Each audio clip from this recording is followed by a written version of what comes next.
Haji Fahrizal Effendi Nasution SH calon bupati yang tepat untuk Mandailing Natal. Panyabungan. Sabtu tanggal 25 Mei tahun 2024. Azura MTV sajikan berita. Nah, setelah dilakukan seminar, ditetapkan satu program yang terbaik dari yang baik. Haji Fahrizal Effendi bukanlah pendatang baru di Mandailing Natal. Rizal sudah sangat dikenal oleh masyarakat Madinah, terutama di kancah perpolitikan Mandailing Natal. Bahkan di Sumatera Utara namanya sudah dikenal sejak 25 tahun yang lalu. Fahrizal Effendi dalam meniti karir politiknya sejak dari mahasiswa dan aktif di organisasi kepemudaan. Pernah menjadi pengurus GP Ansor, anggota NU, Ketua Gapeksindo Madinah, anggota Komisioner KPU Madinah. Dan kita masih ingat di bawah kepemimpinan beliau Partai Hanura pernah jadi pimpinan DPRD Madinah, meraih 7 kursi anggota DPRD. Saat ini Pak Rizal Nasution kembali menjadi Ketua Partai Hanura Mandailing Natal. Manakala kepala sekolah tidak melakukan sesuai dengan fakta integritas yang diteken, sesuai program yang sudah ditetapkan, inspektorat bisa kita turunkan untuk melakukan. Masih seputar karir politik Bang Rizal sapaan akrab beliau. Ia pernah menjadi wakil ketua DPRD Mandailing Natal 1 periode, lalu masuk ke DPRD Provinsi Sumut, dan saat ini masih aktif sebagai anggota DPRD Provinsi Sumatera Utara, yang kedua kalinya. Ketentuan yang sudah kita tetapkan. Oleh sebab itu mendengar nama Haji Fahrizal orang bukan lagi bertanya siapa ini orang. Dia bukanlah barang baru atau pendatang baru di Mandailing Natal. Sepak terjang dan pengalaman Haji Fahrizal Effendi tidak perlu diragukan lagi, tentu kalau menjadi seorang Bupati Mandailing Natal sudah sangat tepat sekali. Kita pertegas lagi Haji Fahrizal Effendi Nasution SH, Bupati Mandailing Natal tahun 2024 sampai tahun 2029. Pada kondisi saat ini Mandailing Natal membutuhkan sosok pemimpin yang merakyat serta peduli terhadap nasib dan perekonomian rakyat. Dalam momen Pilkada 2024 diharapkan masyarakat Madinah untuk tidak salah dalam memilih pemimpin. Calon bupati, Bang. Nah, kita kan beranjak 25 tahun perjalanan Kabupaten Mandailing dan ini memasuki kelima kali. Mencari pemimpin untuk menjadi seorang bupati tentu bukanlah hal yang mudah. Akan tetapi masyarakat harus menilai dari berbagai aspek siapa sosok calon bupati yang layak dan pantas pimpin Madinah ini 5 tahun ke depan.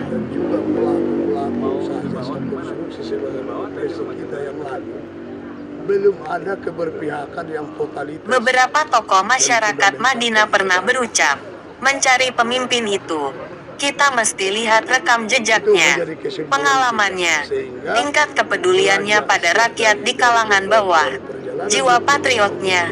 Nah, kita belum dapat melihat kehadiran pemerintah dalam upaya membangun masyarakat Mandailing Natal menuju Madinah sejahtera. Tentu Jadi, kalau dari kita segi kira-kira pengalaman yang maju memiliki sebagai jiwa kursi pejuang, satu atau bagaimana, tentu Bang? Haji Fahrizal Effendi sudah banyak berbuat untuk Mandailing Natal. Sejak 25 tahun yang lalu, kita tahu 10 tahun terakhir ini Haji Fahrizal Effendi sudah banyak berbuat dan berjuang untuk kemajuan serta perekonomian rakyat Mandailing Natal.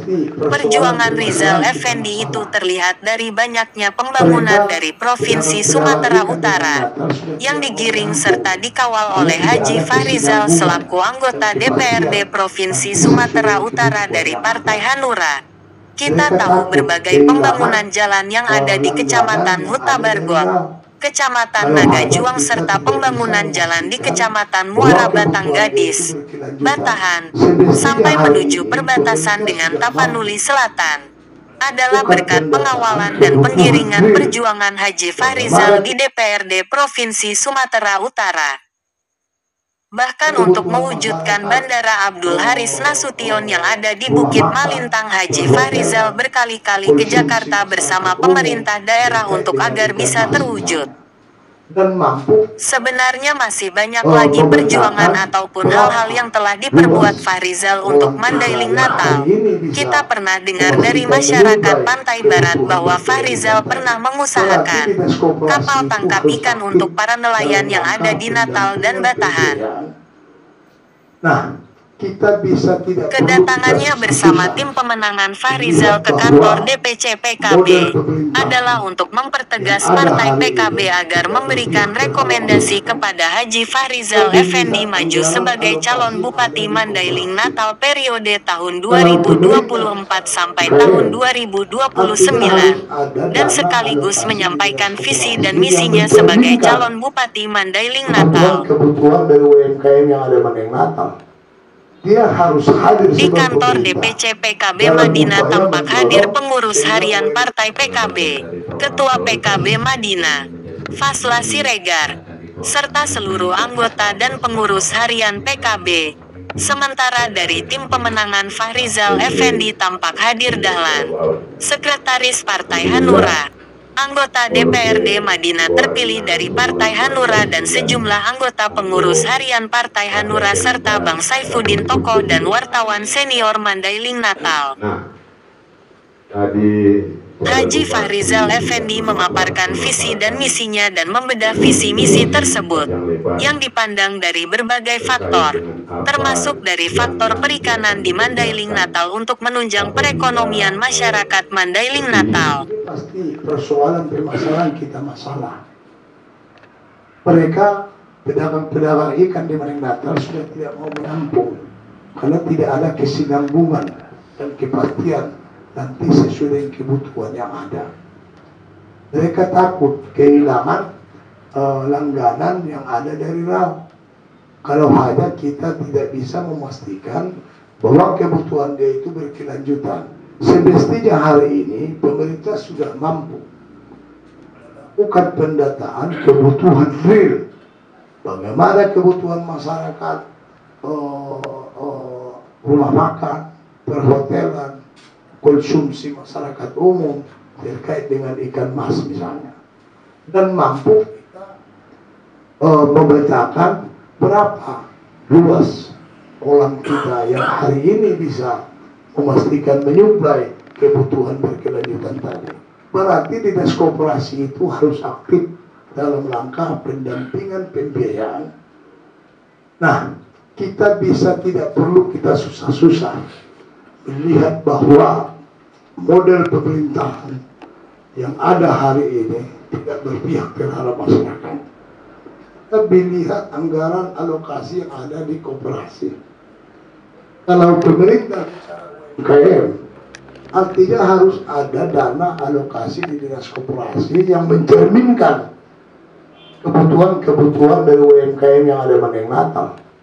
Dia harus hadir sebagai pemerintah dalam upaya mendorong sehingga UMKM itu dan pertanian dan hajat hidup semua itu bisa terbantu. Tapi manakala kita melihat alokasi anggaran di dinas koperasi itu sangat jauh dari kebutuhan, nyaris hanya operasional pegawai negeri saja yang ada di sana, ternak per satu hari.